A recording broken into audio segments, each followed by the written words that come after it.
39. Eddie and Susanna heard heavy motors start up almost directly beneath them.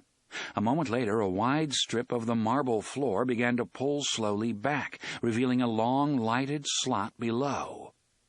The floor was disappearing in their direction. Eddie seized the handles of Susanna's chair and rolled it rapidly backward along the steel barrier between the monorail platform and the rest of the cradle.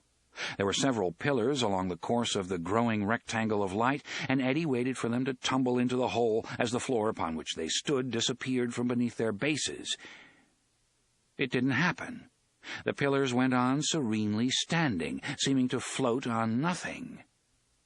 "I see an escalator," Susanna shouted over the endless pulsing alarm. She was leaning forward, peering into the hole. "Uh-huh," Eddie shouted back. "We got the L station up here, so it must be notions, perfume, and ladies' lingerie down there." "What?" "Never mind." "Eddie!" Susanna screamed. Delighted surprise burst over her face like a 4th of July firework. She leaned even further forward, pointing, and Eddie had to grab her to keep her from tumbling out of the chair. "It's Roland! It's both of them!" There was a shuddery thump as the slot in the floor opened to its maximum length and stopped. The motors which had driven it along its hidden tracks cut out in a long, dying whine. Eddie ran to the edge of the hole and saw Roland riding on one of the escalator steps. Jake, white-faced, bruised, bloody, but clearly Jake and clearly alive, was standing next to him and leaning on the gunslinger's shoulder. And sitting on the step right behind them, looking up with his bright eyes, was Oy. "Roland! Jake!" Eddie shouted. He leaped up, waving his hands over his head, and came down dancing on the edge of the slot. If he'd been wearing a hat, he would have thrown it in the air. They looked up and waved. Jake was grinning, Eddie saw, and even old Long, Tall, and Ugly looked as if he might break down and crack a smile before long. Wonders, Eddie thought, would never cease.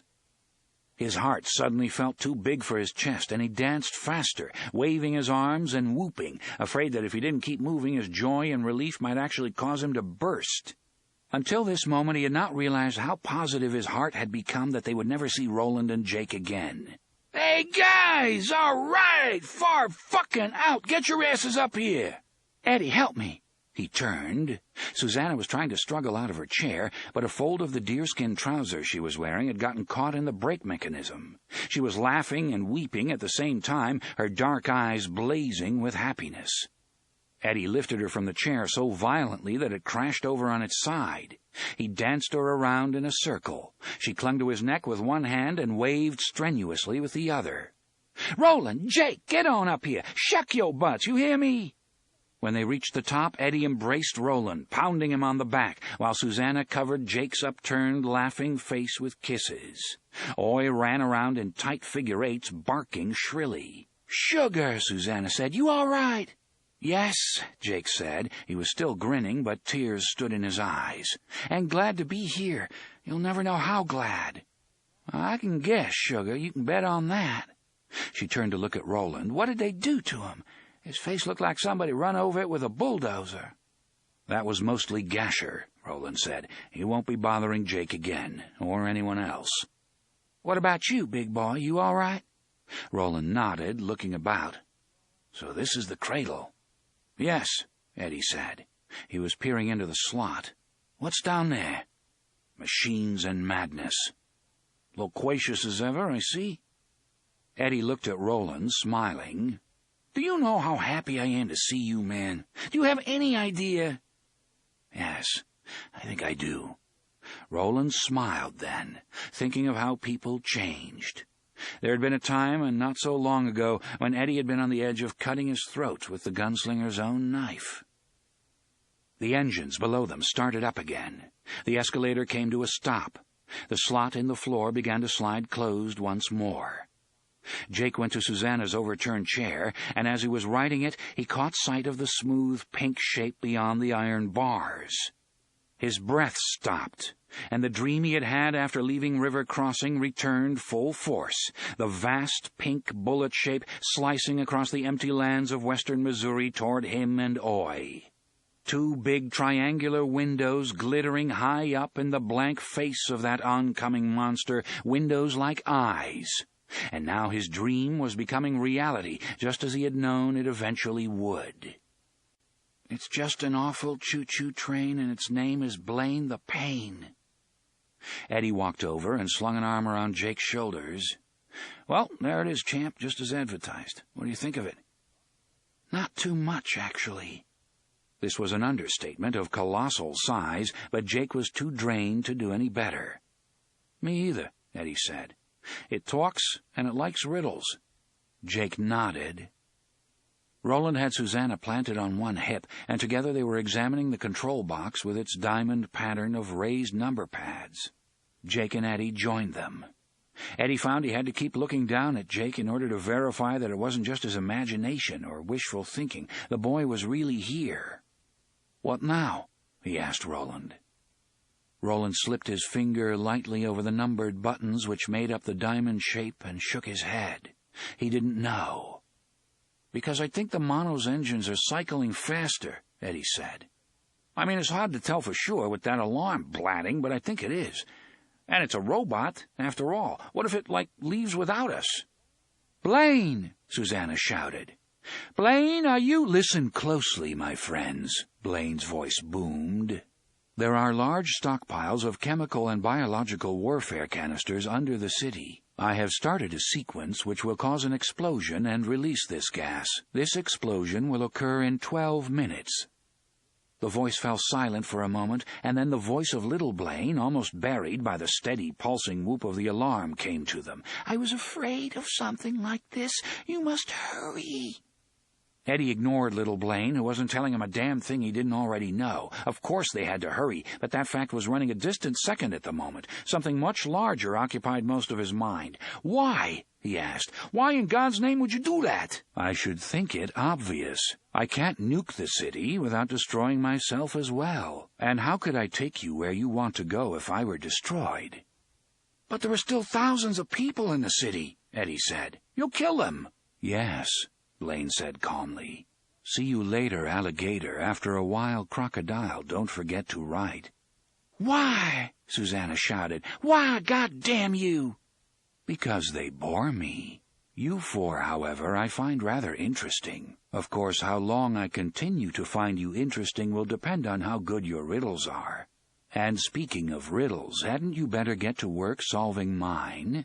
You have exactly 11 minutes and 20 seconds before the canisters rupture." "Stop it!" Jake yelled over the blatting siren. "It isn't just the city. Gas like that could float anywhere. It could even kill the old people in River Crossing."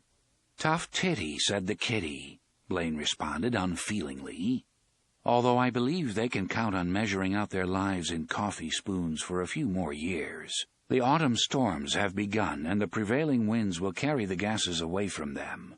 The situation of you four is, however, very different. You better put on your thinking caps, or it's see you later, alligator. After a while, crocodile. Don't forget to write." The voice paused. One piece of additional input. "This gas is not painless." "Take it back," Jake said. "We'll still tell you riddles, won't we, Roland? We'll tell all the riddles you want. Just take it back." Blaine began to laugh. He laughed for a long time, pealing shrieks of electronic mirth into the wide, empty space of the cradle, where it mingled with the monotonous, drilling beat of the alarm. "Stop it!" Susanna shouted. "Stop it! Stop it! Stop it!" Blaine did. A moment later the alarm cut off in mid-blat. The ensuing silence, broken only by the pounding rain, was deafening. Now the voice issuing from the speaker was very soft, thoughtful, and utterly without mercy. "You now have 10 minutes, Blaine said. "Let's see just how interesting you really are."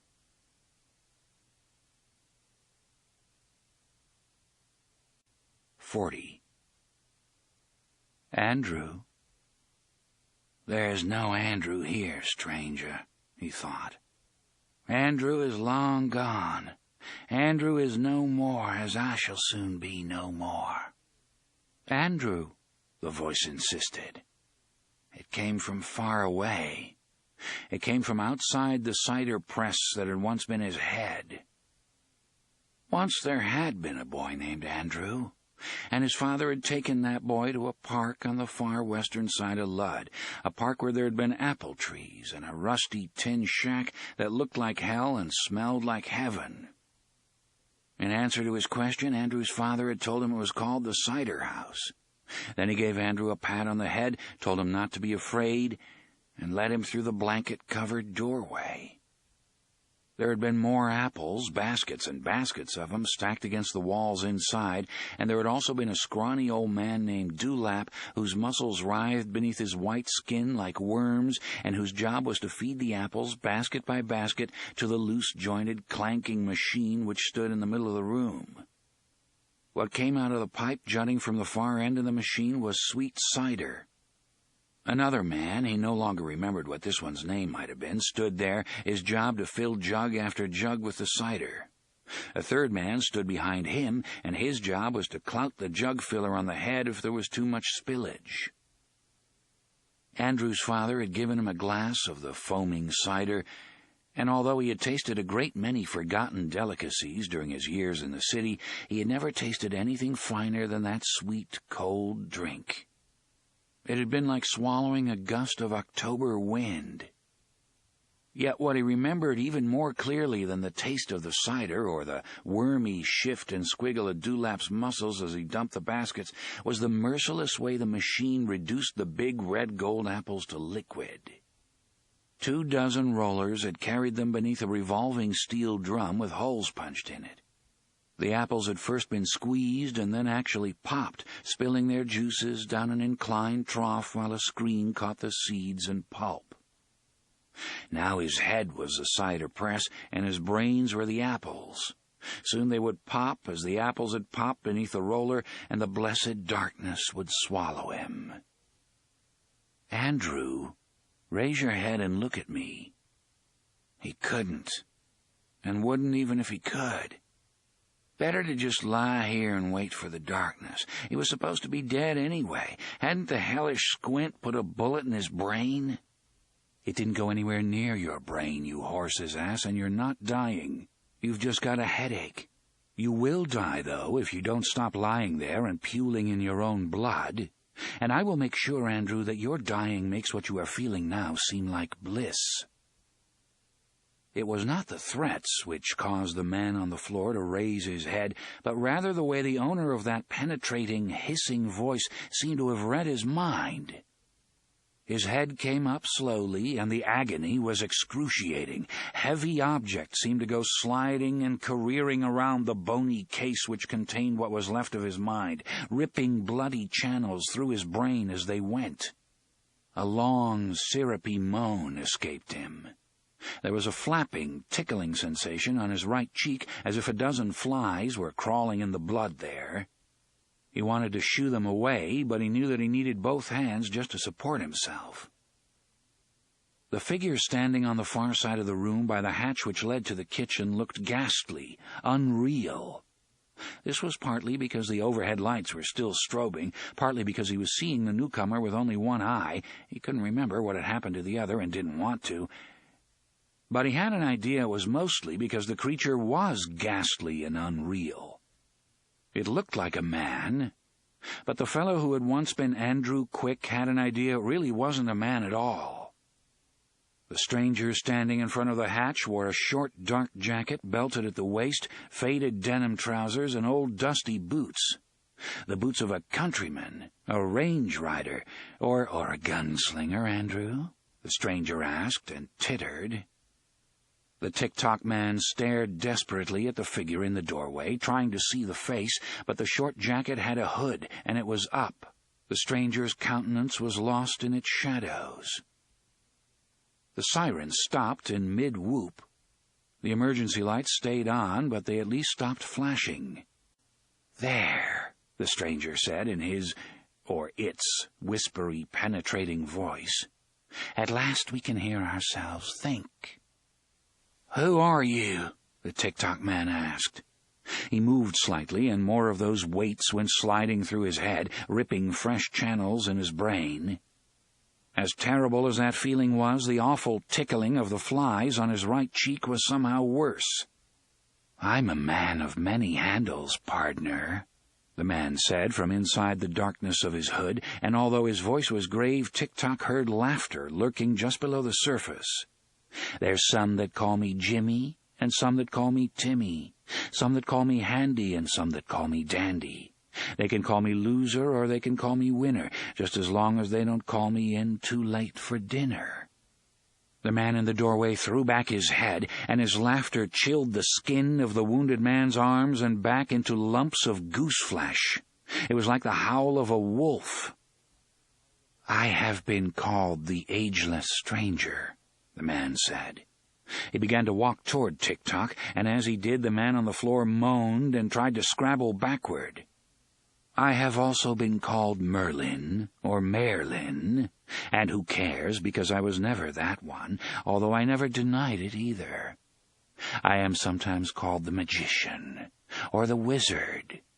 But I hope we can go forward together on more humble terms, Andrew, more human terms." He pushed back the hood, revealing a fair, broad-browed face that was not, for all its pleasant looks, in any way human. Large, hectic roses rode the wizard's cheekbones. His blue-green eyes sparkled with a gusty joy far too wild to be sane. His blue-black hair stood up in zany clumps like the feathers of a raven. His lips, lushly red, parted to reveal the teeth of a cannibal. "Call me Fannin," the grinning apparition said. "Richard Fannin. That's not exactly right, maybe, but I reckon it's close enough for government work." He held out a hand whose palm was utterly devoid of lines. "What do you say, pard? Shake the hand that shook the world." The creature who had once been Andrew Quick, and who had been known in the halls of the Greys as the Tick-Tock Man, shrieked and again tried to wriggle backward. The flap of scalp, peeled loose by the low-caliber bullet which had only grooved his skull instead of penetrating it, swung back and forth. The long strands of gray-blonde hair continued to tickle against his cheek. Quick, however, no longer felt it. He had even forgotten the ache in his skull and the throb from the socket where his left eye had been. His entire consciousness had fused into one thought: I must get away from this beast that looks like a man. But when the stranger seized his right hand and shook it, that thought passed like a dream on waking. The scream which had been locked in Quick's breast escaped his lips in a lover's sigh. He stared dumbly up at the grinning newcomer. The loose flap of his scalp swung and dangled. "Is that bothering you? It must be. Here." Fannin seized the hanging flap and ripped it briskly off Quick's head, revealing a bleary swatch of skull. There was a noise like heavy cloth tearing. Quick shrieked. There, it only hurts for a second." The man was now squatting on his hunkers before Quick and speaking as an indulgent parent might speak to a child with a splinter in his finger. "Isn't that so?" Yes," Quick muttered. And it was. Already the pain was fading, and when Fannin reached toward him again, caressing the left side of his face, Quick's jerk backward was only a reflex quickly mastered. As the lineless hand stroked, he felt strength flowing back into him. He looked up at the newcomer with dumb gratitude, lips quivering. "Is that better, Andrew? It is, isn't it?" Yes. "If you want to thank me, as I'm sure you do, you must say something an old acquaintance of mine used to say. He ended up betraying me, but he was a good friend for quite some time anyway, and I still have a soft spot in my heart for him. Say, 'My life for you.' Andrew, can you say that?" He could, and he did. In fact, it seemed he couldn't stop saying it. "My life for you, my life for you, my life for you, my life." The stranger touched his cheek again, but this time a huge raw bolt of pain blasted across Andrew Quick's head. He screamed. "Sorry about that, but time is short, and you were starting to sound like a broken record. Andrew, let me put it to you with no bark on it. How would you like to kill the squint who shot you? Not to mention his friends, and the hard case who brought him here, him most of all. Even the mutt that took your eye, Andrew. Would you like that?" "Yes," the former Tick-Tock Man gasped. His hands clenched into bloody fists. "Yes!" "That's good," the stranger said, and helped Quick to his feet. "Because they have to die. They're meddling with things they have no business meddling with. I expected Blaine to take care of them, but things have gone much too far to depend on anything. After all, who would have thought they could get as far as they have?" "I don't know," Quick said. He did not, in fact, have the slightest idea what the stranger was talking about. Nor did he care. There was a feeling of exaltation creeping through his mind like some excellent drug, and after the pain of the cider press, that was enough for him, more than enough. Richard Fannin's lips curled. "Bear and bone, key and rose, day and night, time and tide. Enough. Enough, I say. They must not draw closer to the tower than they are now." Quick staggered backward as the man's hands shot out with the flickery speed of heat lightning. One broke the chain which held the tiny glass-enclosed pendulum clock. The other stripped Jake Chambers' Seiko from his forearm. "I'll just take these, shall I?" Fannin the Wizard smiled charmingly, his lips modestly closed over those awful teeth. "Or do you object?" "No," Quick said, surrendering the last symbols of his long leadership without a qualm, without in fact even being aware that he was doing so. "Be my guest." "Thank you, Andrew," the dark man said softly. "Now we must step lively. I'm expecting a drastic change in the atmosphere of these environs in the next 5 minutes or so. We must get to the nearest closet where gas masks are stored before that happens, and it's apt to be a near thing. I could survive the change quite nicely, but I'm afraid you might have some difficulties." "I don't understand what you're talking about," Andrew Quick said. His head had begun to throb again, and his mind was whirling. "Nor do you need to," the stranger said smoothly. "Come, Andrew, I think we should hurry. Busy day, huh? With luck, Blaine will fry them right on the platform, where they are no doubt still standing. He's become very eccentric over the years, poor fellow. But I think we should hurry just the same." He slid his arm over Quick's shoulders and, giggling, led him through the hatchway Roland and Jake had used only a few minutes before.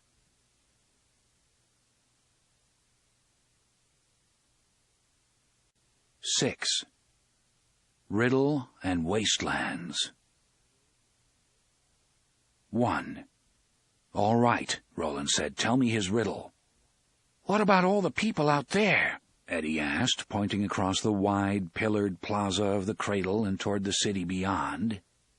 "What can we do for them?" "Nothing," Roland said. "But it's still possible that we may be able to do something for ourselves. Now, what was the riddle?" Eddie looked toward the streamlined shape of the mono. "He said we'd have to prime the pump to get him going, only his pump primes backward. Does it mean anything to you?"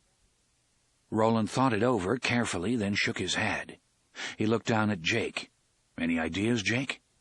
Jake shook his head. "I don't even see a pump." "That's probably the easy part," Roland said. "We say he and him instead of it and that because Blaine sounds like a living being, but he's still a machine, a sophisticated one, but a machine. He started his own engines, but it must take some sort of code or combination to open the gates and the train doors." "We better hurry up," Jake said nervously. "It's got to be 2 or 3 minutes since he last talked to us, at least." "Don't count on it," Eddie said gloomily. "Time's weird over here." "Still—" Yeah. Eddie glanced toward Susanna, but she was sitting astride Roland's hip and looking at the numeric diamond with a daydreamy expression on her face. He looked back at Roland. "I'm pretty sure you're right about it being a combination. That must be what all those number pads are for." He raised his voice. "Is that it, Blaine? Have we got at least that much right?" No response, only the quickening rumble of the mono's engines. "Roland," Susanna said abruptly, "you have to help me." The daydreamy look was being replaced by an expression of mingled horror, dismay, and determination. To Roland's eye she had never looked more beautiful or more alone. She had been on his shoulders when they stood at the edge of the clearing and watched the bear trying to claw Eddie out of the tree, and Roland had not seen her expression when he told her she must be the one to shoot it. But he knew what that expression had been, for he was seeing it now. Car was a wheel, its one purpose to turn, and in the end it always came back to the place where it had started. So it had ever been, and so it was now. Susanna was once again facing the bear, and her face said she knew it. "What?" he asked. "What is it, Susanna?" "I know the answer, but I can't get it. It's stuck in my mind the way a fishbone can get stuck in your throat. I need you to help me remember. Not his face, but his voice, what he said."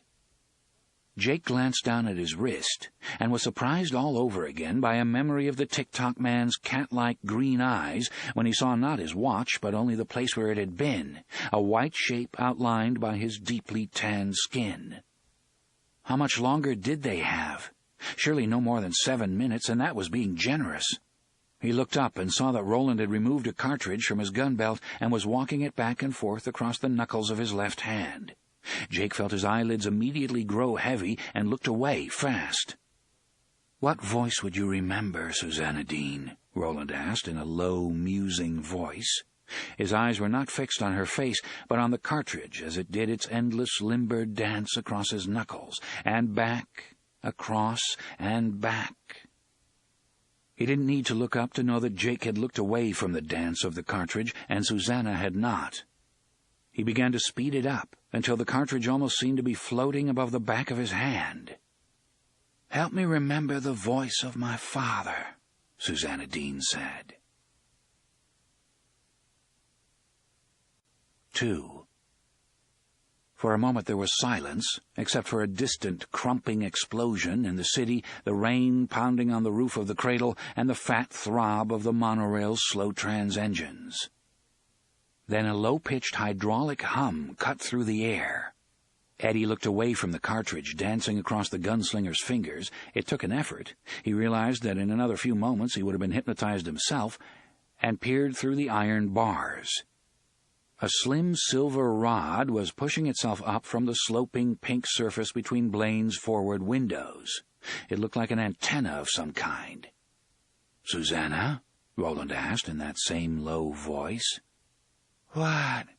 Her eyes were open, but her voice was distant and breathy, the voice of someone who is sleep-talking. "Do you remember the voice of your father?" "Yes, but I can't hear it." 6 minutes, my friends."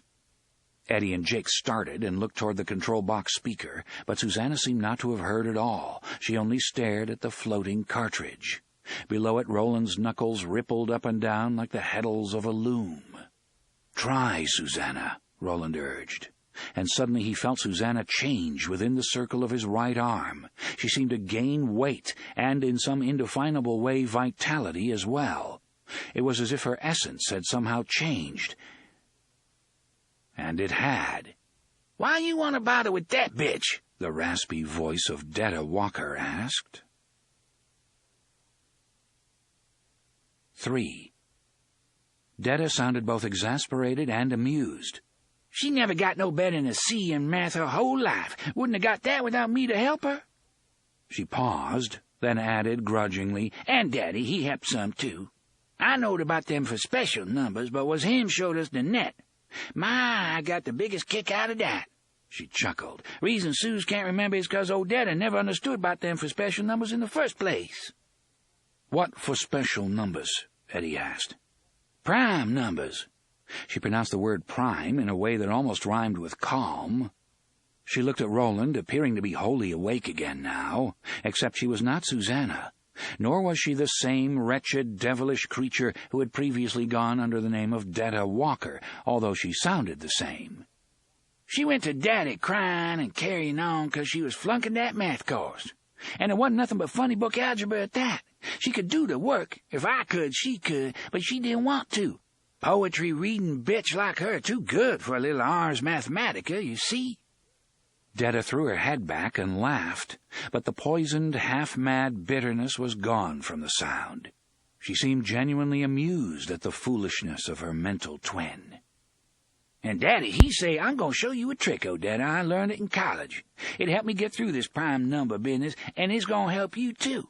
Help you find most any prime number you want. Odetta, dumb as ever, she say, Teacher say ain't no formula for prime numbers, Daddy. And Daddy, he say right back, they ain't. But you can catch 'em, Odetta, if you have a net. He called it the net of Eratosthenes. Take me over to that box on the wall, Roland. I'm going to answer that honky computer's riddle. I'm going to throw you a net and catch you a train ride. Roland took her over, closely followed by Eddie, Jake, and Oy. Give me that piece of charcoal you keep in your poke. He rummaged and brought out a short stub of blackened stick. Detta took it and peered at the diamond-shaped grid of numbers. Ain't exactly the way Daddy showed me, but I reckon it comes to the same, she said after a moment. Prime number be like me, ornery and for special. It gotta be a number don't never divide even exceptin' by 1 and its own self. 2 is prime 'cause you can divide it by 1 and 2, but it's the only even number that's prime. You can take out all the rest that's even. I'm lost, Eddie said. That's 'cause you just a stupid white boy, Detta said, but not unkindly. She looked closely at the diamond shape a moment longer, then quickly began to touch the tip of the charcoal to all the even-numbered pads, leaving small black smudges on them. 3's prime, but no product you get by multiplying 3 can be prime, she said. And now Roland heard an odd but wonderful thing. Detta was fading out of the woman's voice. She was being replaced not by Odetta Holmes, but by Susanna Dean. He would not have to bring her out of this trance. She was coming out of it on her own, quite naturally. Susanna began using her charcoal to touch the multiples of 3 which were left now that the even numbers had been eliminated, 9, 15, 21, and so on. Same with 5 and 7, she murmured, and suddenly she was awake and all Susanna Dean again. You just have to mark the odd ones like 25 that haven't been crossed out already. The diamond shape on the control box now looked like this: 1, 2, 3, 5, 7, 11, 13, 17, 19, 23, 29, 31, 37, 41, 43, 47, 53, 59, 61, 67, 71, 73, 79, 83, 89, 97. There, she said tiredly. What's left in the net are all the prime numbers between 1 and 100. I'm pretty sure that's the combination that opens the gate. You have 1 minute, my friends. You are proving to be a good deal thicker than I had hoped you would be. Eddie ignored Blaine's voice and threw his arms around Susanna. Are you back, Suz? Are you awake? Yes. I woke up in the middle of what she was saying, but I let her talk a little longer anyway. It seemed impolite to interrupt. She looked at Roland. What do you say? Want to go for it? 50 seconds. Yes. You try the combination, Susanna. It's your answer. She reached out toward the top of the diamond, but Jake put his hand over hers. No, he said. This pump primes backward, remember? She looked startled, then smiled. That's right. Clever Blaine, and clever Jake, too. They watched in silence as she pushed each number in turn, starting with 97. There was a minute click as each pad locked down. There was no tension-filled pause after she touched the last button. The gate in the center of the barrier immediately began to slide up on its tracks, rattling harshly and showering down flakes of rust from somewhere high above as it went. Not bad at all, Blaine said admiringly. I'm looking forward to this very much. May I suggest you climb on board quickly? In fact, you may wish to run. There are several gas outlets in this area. 4. 3 human beings, one carrying a 4th on his hip, and one small furry animal ran through the opening in the barrier and sprinted toward Blaine the Mono. It stood humming in its narrow loading bay, half above the platform and half below it, looking like a giant cartridge, one which had been painted an incongruous shade of pink, lying in the open breech of a high-powered rifle. In the vastness of the cradle, Roland and the others looked like mere moving specks. Above them, flocks of pigeons, now with only 40 seconds to live, swooped and swirled beneath the cradle's ancient roof. As the travelers approached the Mono, a curved section of its pink hull slid up, revealing a doorway. Beyond it was thick, pale blue carpeting. "Welcome to Blaine," a soothing voice said as they pelted aboard. They all recognized that voice. It was a slightly louder, slightly more confident version of Little Blaine. Praise the Imperium. Please make sure your transit card is available for collection. And remember that false boarding is a serious crime punishable by law. We hope you enjoy your trip. Welcome to Blaine. Praise the Imperium. Please make sure your transit card—" The voice suddenly sped up, first becoming the chatter of a human chipmunk and then a high-pitched, gabbly whine. There was a brief electronic curse, boop, and then it cut out entirely.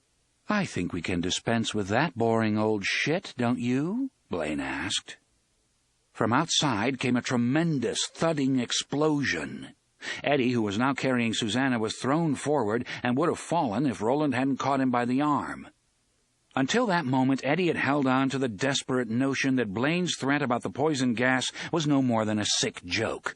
"You should have known better," he thought. "Anyone who thinks impressions of old movie actors is funny absolutely cannot be trusted. I think it's like a law of nature." Behind them, the curved section of hull slid back into place with a soft thud.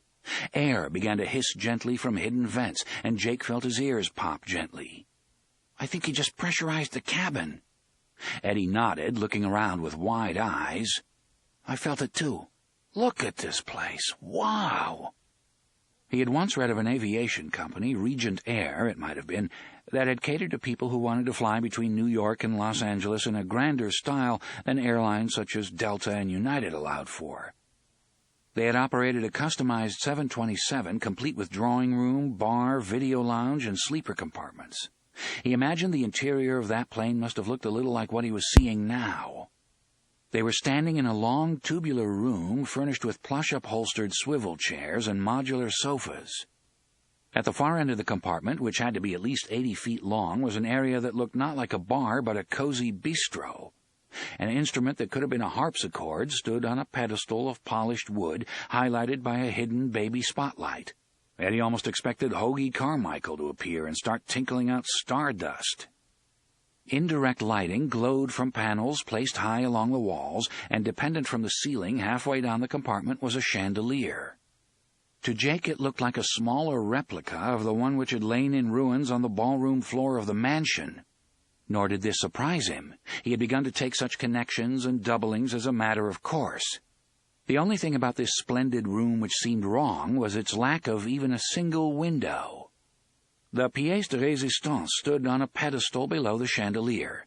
It was an ice sculpture of a gunslinger with a revolver in his left hand. The right hand was holding the bridle of the ice horse that walked head down and tired behind him. Eddie could see there were only 3 digits on this hand, the last 2 fingers and the thumb. Jake, Eddie, and Susanna stared in fascination at the haggard face beneath the frozen hat as the floor began to thrum gently beneath their feet. The resemblance to Roland was remarkable. "I had to work rather fast, I'm afraid," Blaine said modestly. "Does it do anything for you?" "It's absolutely amazing," Susanna said. "Thank you, Susanna of New York." Eddie was testing one of the sofas with his hand. It was incredibly soft. Touching it made him want to sleep for at least 16 hours. "The great old ones really traveled in style, didn't they?" Blaine laughed again, and the shrill, not quite sane undertone of that laugh made them look at each other uneasily. "Don't get the wrong idea," Blaine said. "This was the barony cabin, what I believe you would call first class." "Where are the other cars?" Blaine ignored the question. Beneath their feet, the throb of the engines continued to speed up. Susanna was reminded of how the pilots revved their engines before charging down the runway at LaGuardia or Idlewild. "Please take your seats, my interesting new friends." Jake dropped into one of the swivel chairs. Oy jumped promptly into his lap. Roland took the chair nearest him, sparing one glance at the ice sculpture. The barrel of the revolver was beginning to drip slowly into the shallow china basin in which the sculpture stood. Eddie sat down on one of the sofas with Susanna. It was every bit as comfortable as his hand had told him it would be. "Exactly where are we going, Blaine?" Blaine replied in the patient voice of someone who realizes he is speaking to a mental inferior and must make allowances. "Along the path of the beam, at least as far along it as my track goes." "To the Dark Tower?" Roland asked. Susanna realized it was the first time the gunslinger had actually spoken to the loquacious ghost in the machine below Ludd. Only as far as Topeka, Jake said in a low voice. Yes, Blaine said. Topeka is the name of my terminating point, although I am surprised you know it. With all you know about our world, Jake thought, how come you don't know that some lady wrote a book about you, Blaine? Was it the name change? Was something that simple enough to fool a complicated machine like you into overlooking your own biography? And what about Beryl Evans, the woman who supposedly wrote Charlie the Choo-Choo? Did you know her, Blaine? And where is she now? Good questions, but Jake somehow didn't think this would be a good time to ask them. The throb of the engines became steadily stronger. A faint thud, not nearly as strong as the explosion which had shaken the cradle as they boarded, ran through the floor. An expression of alarm crossed Susanna's face. "Oh, shit! Eddie, my wheelchair, it's back there!" Eddie put an arm around her shoulders. "Too late now, babe," he said, as Blaine the Mono began to move, sliding toward its slot in the cradle for the first time in 10 years, and for the last time in its long, long history.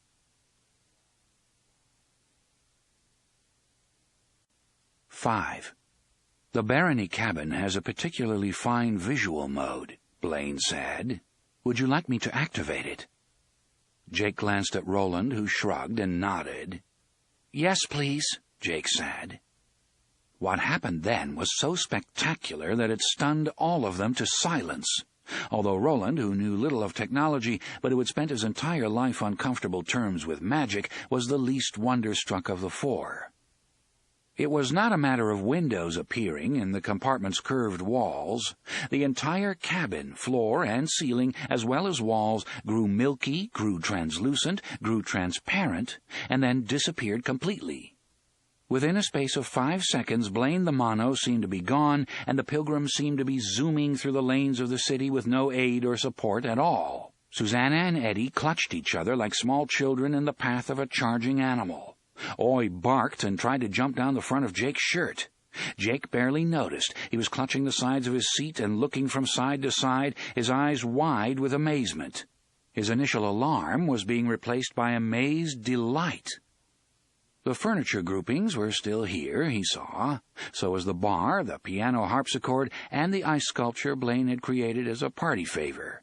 But now this living-room configuration appeared to be cruising 70 feet above Ludd's rain-soaked central district. 5 feet to Jake's left, Eddie and Susanna were floating along on one of the couches. 3 feet to his right, Roland was sitting in a powder-blue swivel chair, his dusty, battered boots resting on nothing, flying serenely over the rubble-strewn urban wasteland below.